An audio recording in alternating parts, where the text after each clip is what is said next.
In this tutorial, we will briefly explore using a hybrid strategy in aggregate planning. Simply put, a hybrid strategy is any approach to aggregate planning that is not a pure inventory or pure chase strategy. While there are numerous reasons for a hybrid approach, we will look at only two. 1. Cost savings, and 2. Dealing with restrictions. These restrictions might be limited resources or management limitations. Since you know how to perform all these calculations, we will only be showing one example rather than two. In addition, the narration will be limited to discussing the hybrid portion of the planning, although the full solution will be shown.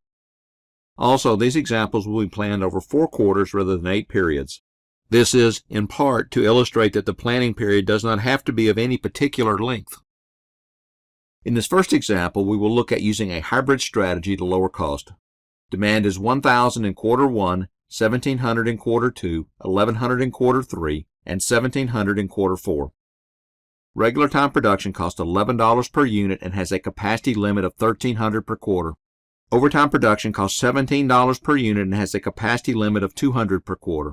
Subcontracting costs $29 per unit and has a capacity limit of $800 per quarter. It costs $2 to keep an item in inventory for 1 quarter. Back orders are not allowed.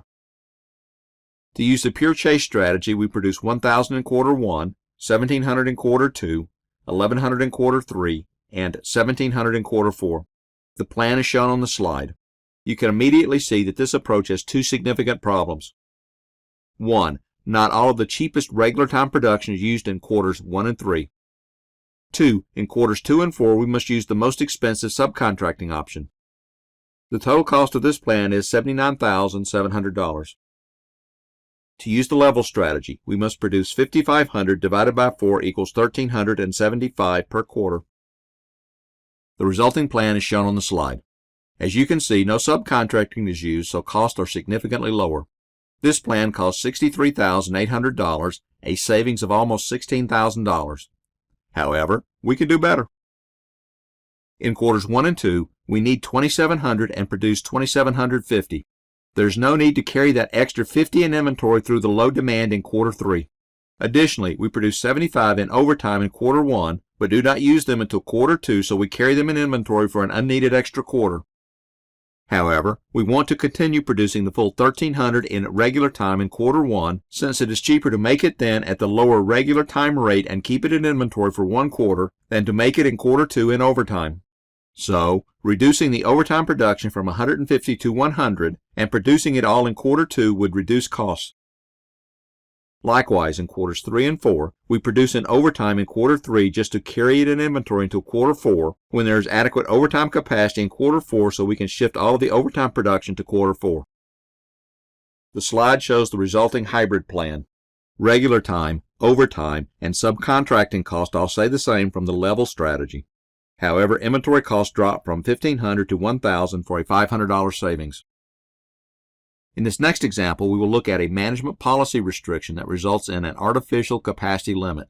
For this example, demand in quarter 1 through 4 is 1,800, 1,900, 4,500, and 1,900 respectively.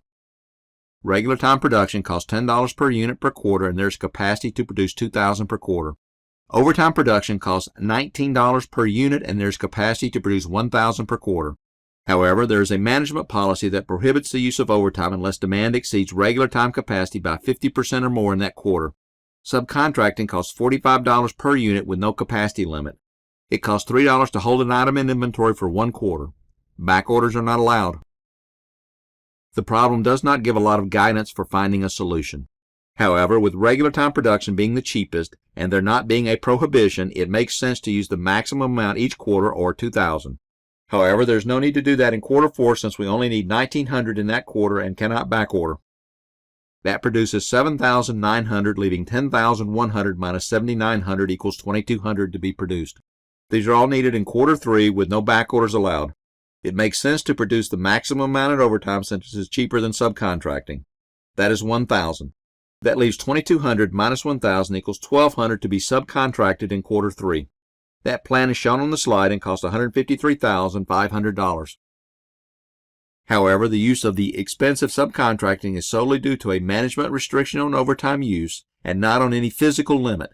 If management could be convinced to change the policy, a lot of money could be saved. Without the restriction, 1,000 of the 1,200 in subcontracting in quarter 3 could be shifted to overtime in quarter 2, and the remaining could be shifted back to period 1 overtime. As shown on the slide, that reduces the total cost from $153,500 to $126,500, a savings of $27,000. This ability to cost out alternative approaches and lower costs is one of the main benefits of aggregate planning. If you found that this video helped you with your operations management problem, please consider liking the video and even subscribing to the channel.